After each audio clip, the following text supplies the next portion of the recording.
ہن لباس لکم وانتم لباس لہن، تمہاری بیوی تیرا لباس ہے، اور اللہ بیویوں سے کہہ رہا ہے کہ تمہارے خاوند تمہارا لباس ہے۔ جتنا لباس خوبصورت ہوتا ہے اتنا انسان پرکشش ہو جاتا ہے۔ جتنا آپ اپنے لباس کی حفاظت بیوی کی حفاظت کرو گے، بیوی خاوند کی حفاظت کرے گی، یہ رشتہ پرکشش ہو جائے گا، خوبصورت ہو جائے گا۔ اس میں ایک بات رہ گئی تھی، وہ ہے نساؤکم حرث لکم، یہ اسی میں آتا ہے لیکن تھوڑا سا آگے جا کے آتا ہے، تو اس دن بات وَإِذَا سَأَلَكَ عِبَادِي میں چلی گئی۔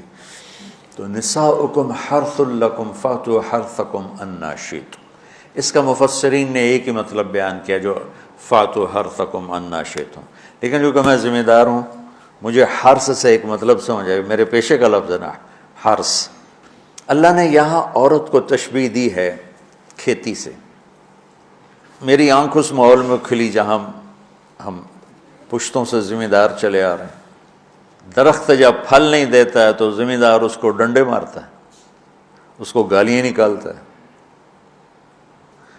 کس طرح ذمہ دار ایک پودے کو پروان چڑھاتا ہے، یہ ہے تمہاری ذمہ داری اپنی بیوی، چونکہ تم نہیں کسی کے گھر گئے، تمہارے گھر کسی کی بیٹی آئی ہے، ماں چھوڑ کے، باپ چھوڑ کے، بہنیں چھوڑ کے، بھائی چھوڑ کے، سہیلیاں چھوڑ کے، اور اپنی ترتیب زندگی کو توڑ کر ایک بول پر تیرے گھر آئی ہے، تو پاگل تو آتے ہی اس کے ساتھ بدتمیز ہو رہا ہے، کبھی گالیاں دیتا ہے، کبھی تانے دیتا ہے، کبھی تیری ماں اسے کچھ سناتی، کبھی تیرا ابا اسے کچھ سناتا ہے، کبھی تیری بہنیں اسے کچھ سناتی۔ تو نے کھیتی کی راکھی کیا کرنی تھی، تو نے تو کھیتی کو آگ ہی لگا کے رکھ دی، تو یہ فصل کیسے دے گی، تو گندا دانہ اس میں سے نکلے گا۔ تو عورت کو اللہ تعالیٰ نے زمین سے تشبیہ دی، اور اس سے آنے والی اولاد کو کھیتی سے اللہ تعالیٰ نے تشبیہ دی، اور زمین سے کھیتی لینے کا ایک طریقہ ہے، ہل چلتا ہے، زمین نرم کی جاتی ہے، پانی لگتا ہے، پھر اسے اور نرم کیا جاتا ہے، پھر جڑی بوٹیوں کو صاف کیا جاتا ہے، اسے تیار کیا جاتا ہے، پھر اس میں دوبارہ ہل چلا کے بیج لگایا جاتا ہے، پھر اس بیج کی راکھی کی جاتی ہے، حفاظت کی جاتی ہے۔ جب وہ پانی مانگتا ہے پانی دیتے ہیں، چاہے رات کے 12 بجے بھی پانی کی ضرورت ہے، وہ پانی پہنچ رہا ہوتا ہے۔ وہ کھاد مانگتا ہے کھاد دیتے ہیں، وہ گوڈی مانگتا ہے گوڈی دیتے ہیں، پھر اس میں گندی جھاڑیاں پیدا ہوتی ہیں تو ہم الگ مزدور لگا کر ان گندی جھاڑیوں کو نکالتے ہیں، اور اب سپرے آ گئے ہیں کہ سپرے کرو تو صرف وہ گندی جو بوٹیاں ہیں وہ مر جاتی ہیں، فصل کو کچھ نہیں ہوتا۔ میں آپ کے سامنے ایک نقشہ بیان کر رہا ہوں کہ اللہ تعالیٰ یہاں خاوند اور بیوی کی زندگی کو کس خوبصورت انداز میں بیان فرما رہا ہے۔ اعلیٰ فصل لینے کے لیے یہ سب کچھ کرنا پڑتا ہے۔ ذمہ داروں کے پاس عام طور پہ پیسہ نہیں ہوتا تو وہ جاتے ہیں جی کھاد چاہیے دی، وہ کہتے ہیں 500 روپے ود لواں گے، وہ کہتا ہے جی لے لو، پہ کھاد دے دو میری فصل مردی پہ، تو پھر اسے سپرے کرنا ہوتا ہے تو اس کے پاس پیسے نہیں ہوتے، پھر وہ سپرے والے کے پاس جائے، یہ نہیں کہتا پیسے کو نہیں دفع کرو، آپ پہ ہوندی تو ہوئے نہیں ہوندی تو نہ ہوئے، ایسا پاگل کوئی ذمہ، چاہے 1 ایکڑ کا ہو چاہے 100 ایکڑ کا ہو، پھر وہ کہتا ہے جی کھاد چاہیے دیے، یوریا، وہ کہتا وہ سپرے کی دوا چاہیے، وہ ڈبے دے پیچھے 200 روپے زیادہ لواں گا، اچھا جی لے لے جی چلے کپا آ جاندی میں دے دیواں گا۔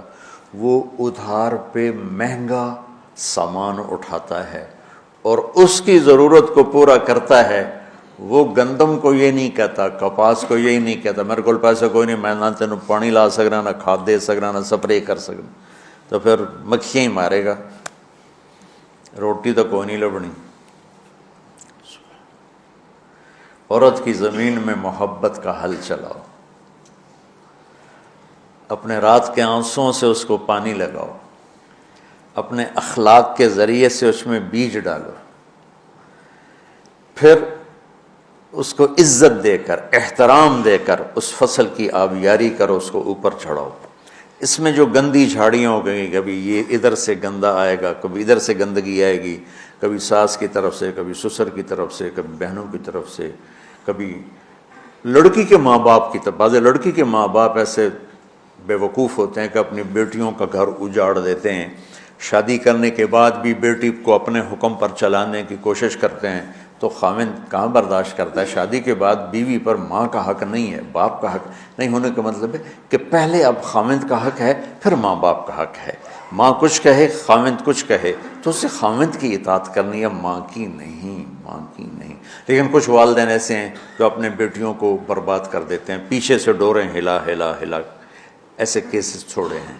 زیادہ جو مسئلہ ہے وہ سسرالی مسئلہ ہے، تو اس میں وہ جو گندی جھاڑیاں پیدا ہوتی ہیں نا، ان کو وہ سلیقے سے نکالتا رہے نکالتا رہے نکالتا رہے نکالتا رہے اور اس کی حفاظت کرتا رہے۔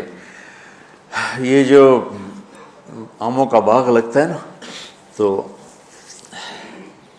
چھوٹا ہوتا ہے، جب سردیاں آتی ہیں تو اس کو ہم کور کر دیتے ہیں سارے، پہلے اس کے اوپر چونے کا سپرے کرتے ہیں، چونے کا، کہ اس کے پتوں کے اوپر ایک تہ جم جائے، اور اس کے تنے پر بھی چونا لگاتے ہیں تاکہ ٹھنڈک اندر نہ جائے، پھر اس کو یوں کور کر دیتے ہیں کہ اندر سردی نہ جائے۔ اتنی حفاظت ایک چھوٹے سے پودے کی جاتی ہے، تب جا کر وہ پروان چڑھتا ہے۔ اور سب سے بڑا پودا انسان ہے، اور سب سے قیمتی دھرتی ماں ہے، اور سب سے قیمتی رشتہ خاوند اور بیوی ہے۔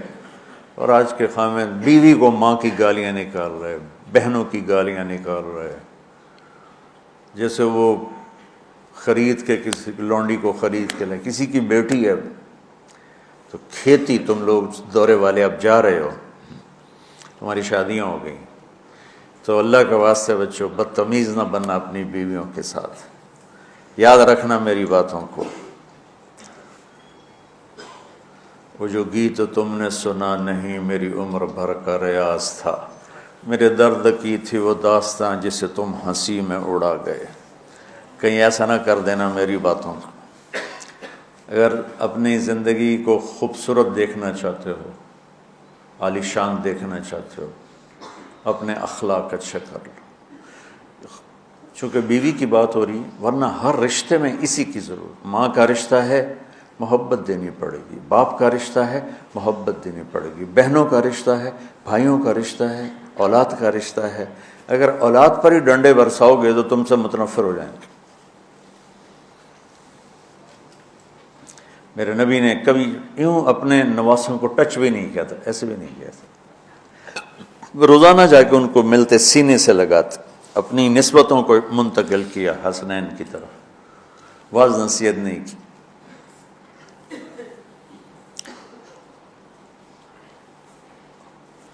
بہت سے بچے علماء کے، تبلیغ والوں کے، نیک لوگوں کے ضائع ہو گئے کہ بچے کا ذوق نہیں دیکھا، بس حافظ بنانا ہے، عالم بنانا ہے، حافظ بنانا ہے، عالم بنانا ہے۔ بناؤ حافظ، بناؤ عالم، پہلے ذوق دیکھ لو۔ اگر نہیں ہے تو اچھا مسلمان بناؤ، یہی کافی ہے۔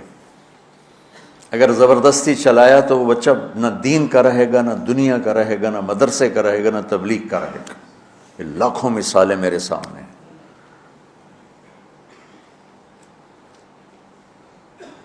تو اولاد پر بھی جبر کرو گے تو باغی ہو جائیں گے۔ ایک ہمارے ساتھی نے اپنے بیٹے کو حافظ بنایا، وہی تبلیغی زور، بچے کو تمنا نہیں ہے، انہیں بنایا۔ جو اس سر نکل آیا اس کا اور اس کی شادی ہونے لگی تو اس کے والد نے کارڈ چھپایا، حافظ فلاں فلاں، انہیں سارے کارڈ جلا دی، جلانے کا مطلب پھینکوا دیا، کہ نئے سرے سے کارڈ چھپاؤ اور حافظ کا نام کٹاؤ، حافظ کا نام کٹا کے میرے کارڈ چھپاؤ۔ یہی فیصل آباد کا واقعہ ہے۔ تو تمہارے ساتھ عالم کا لفظ لگا ہوا ہے، تم کہو گے میری اولاد بھی عالم ہو، 6 مہینے کی اولاد، اس کے سر پہ وڈی ساری ٹوپی ہوئے، جی چاہے تو اس سے لے داڑھی بھی کاٹ لو ہوتی تسی۔ تو اتنے بچوں کے سر پہ ٹوپیاں چڑھائی ہوتی ہیں، ان کی فطرت کی زندگی، ان کو کھیلنے دو، انہیں ٹائم دو، انہیں دیکھو یہ کدھر موڑ رہے ہیں، جس طرف ان کا دھارا جا رہا ہے۔ صرف عالم بننے والا ہی مسلمان ہوتا ہے، صرف حافظ بننے والا ہی مسلمان ہے، اور کوئی مسلمان ہے ہی نہیں۔ اللہ نے ہمیں جو دعا سکھائی ہے، رب ہب لی من الصالح،